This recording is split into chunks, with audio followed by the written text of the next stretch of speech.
नक्कीच माझ्या नागकुळाचा सर्वनाश करण्यासाठी नाही आले. मग ही व्यक्ती इथं का? या व्यक्तीला कुणाच्या शुद्धीवर येणं महत्वाचं आहे. उंचितावस्था पुरं होणं महत्वाचं आहे. असंच करावं. त्या वेळेला तुझ्या महादेवाचा योग्य करून त्याच्या भक्ती प्रामाण्याचा योग्य करून माझ्या जवळ असणारा दैवी शक्तीचा वापर करून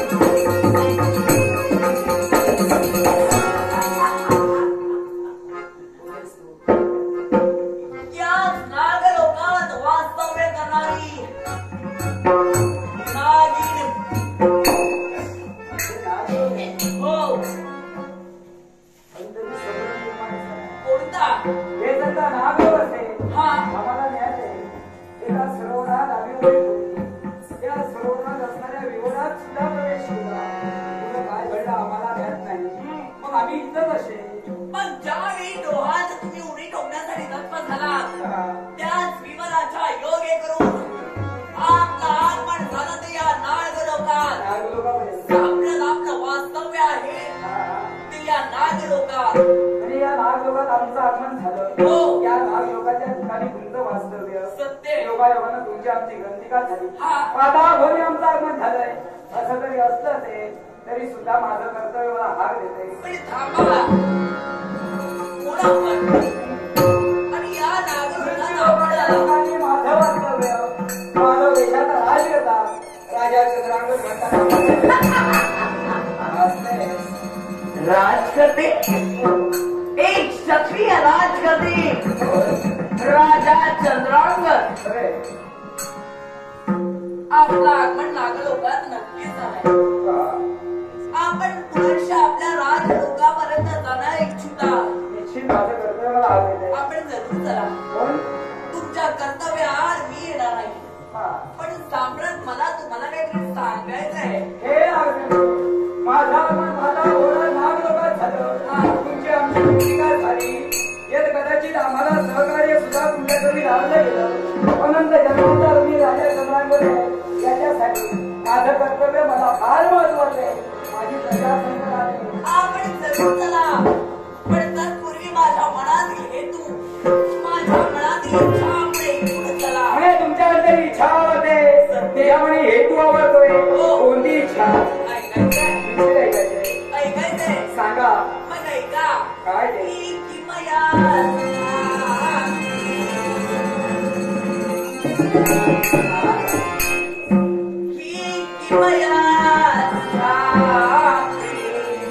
माझ्या प्रेमाची सख्या कोण कोणाचा सदा सख्या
काही दोष देणार तुला. कारण ज्या धारुण्याच्या उलट्यावर दारुण्याच्या ओरड्यावर राजा चंद्रांवर उभा आहे. दोन तरुण मन समोरासमोर उभी ठाकली की प्रेम हे होणार. हा निसर्ग नियम आहे. ते म्हणजे वाईट नव्हे. प्रेम हे विधानाला पडलेलं एक सुंदर स्वप्न आहे. मला ऐकून द्या, प्रेम आंधळं असतं, वैर मात्र मुळीच नसतं. हृदयाचे बोल हृदय जाणून घेऊ शकतो. त्याही पलीकडे जाऊन तुझ्या प्रेमाचा स्वीकारही आम्ही केला असता. पण यावेळी सांप्रत तुझ्या प्रेमाचा स्वीकार आम्ही करू शकत नाही. त्याला कारण आहे. कारण राजा चंद्रांगद विवाहित आहे. राजा चंद्रांगद राज करते चंद्रांगद आपण विवाहबद्ध आहात आणि म्हणून माझ्या प्रेमाचा स्वीकार आपण करत नाही आहात. पण राजकर्ते आपण तर क्षत्रिय आपण क्षत्रिय आणि क्षत्रिय राजकर्त्याला किती लग्न करण्याची मुभा आहे. मान्य आहे. मी एक क्षत्रिय आहे. क्षत्रिय एक नव्हे दोन नव्हे किती लग्न करू शकतो. त्याला तशी अनुमती धर्मानं दिली आहे. तरी सुद्धा तिच्याशी आम्ही विवाहबद्ध झालो आहोत. तिच्या प्रामाणिकपणाचा मला खेळ करायचा नाहीये. तिच्या भावनांशी मला खेळायचं नाहीये. तू जर एकनिष्ठ प्रेम माझ्यावर केलं, मी सुद्धा माझ्या भार्येवर एकनिष्ठ प्रेम केलंय.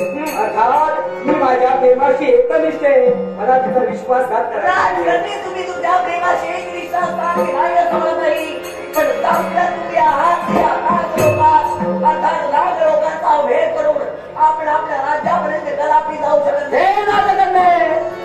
होतोय माझा एक गोष्ट तुला सांगू इच्छितोय.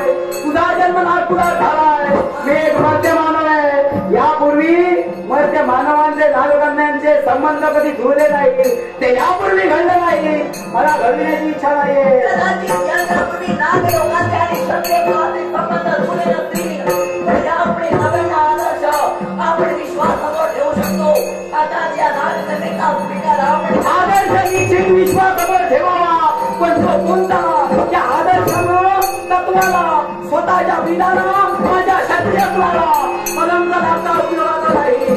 त्याशी लग्न जर का माझं झालं ते माझ्या तत्वाला कलम आहे. माझ्या क्षत्रिय कुळाला कलम आहे. एका नागरिकतेचा स्वीकार करून एका स्त्रीची इच्छा पूर्ण करून आपल्या कुळाला कलंक कदापि लागणार नाही याची ग्वाही तुम्हाला. तुझ्या ग्वाहीची आवश्यकता मला नाही. तू सांगावं आणि मी ऐकावं अशातला सुद्धा भाग नाही. आम्ही निर्धार केलाय. आता तुझ्याशी लग्न करणे नाही. एक राजकर्त्यातून एका स्त्रीची इच्छा पूर्ण ठेवणं आपल्याला कितपत योग्य वाटतं? मला योग्य वाटते याला कारण आहे. तू एक राजकन्या आहे आणि याच्यासाठी जर का माझ्या भार्येनं संमती दिली असती निश्चितच तुझ्याशी विवाहबद्ध झालो असतो. आपली भार्या आपल्याला संमती देईल याची वाट पाहण्यासाठी नाही नव्हे. जर का माझ्या प्रेमाचा स्वीकार आपण केला नसाल तर वाट पाहण्याची तुझी इच्छा नसेल, तुझ्याजवळ वेळ नसेल तर तुझ्या प्रमाणाला घाबरण्याचं राजा चंद्रांगद नव्हे. काय करणार? काय करणार? माझा प्रेम मिळण्यासाठी वाटेल ते करावं लागलं ते हरकत नाही. पण स्वस्त मला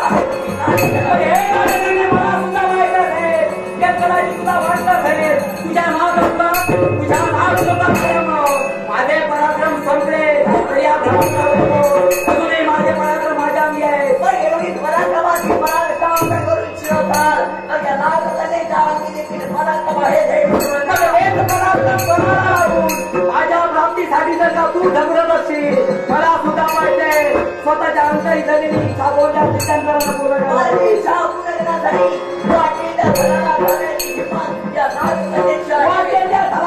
जाईल म्हणते पण तो घर काही नाही.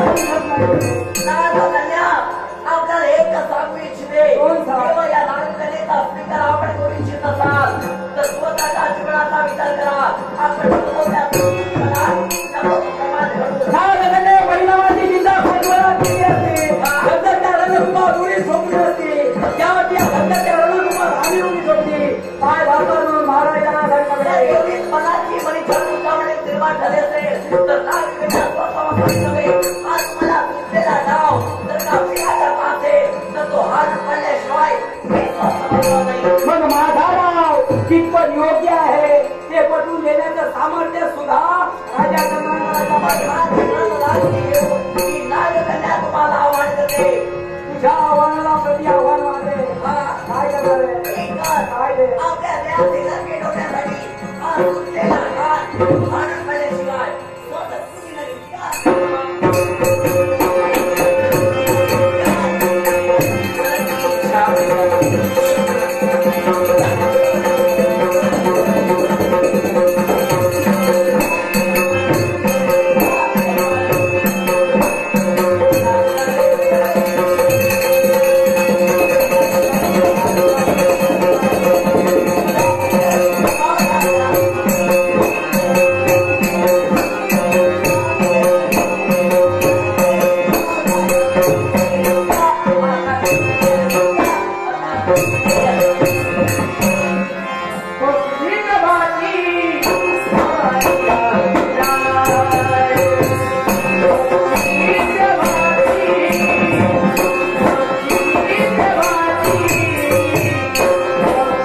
माझी इच्छा कशी पूर्ण होणार?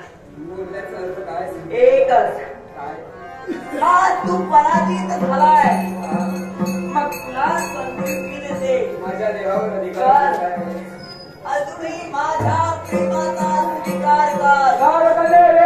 मला शेवटचा तुझ्या प्रेमाचा तुला करण्याचा अधिकार नाही. या स्त्रीमध्ये हात केल्याशिवाय मी मागे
Yeah.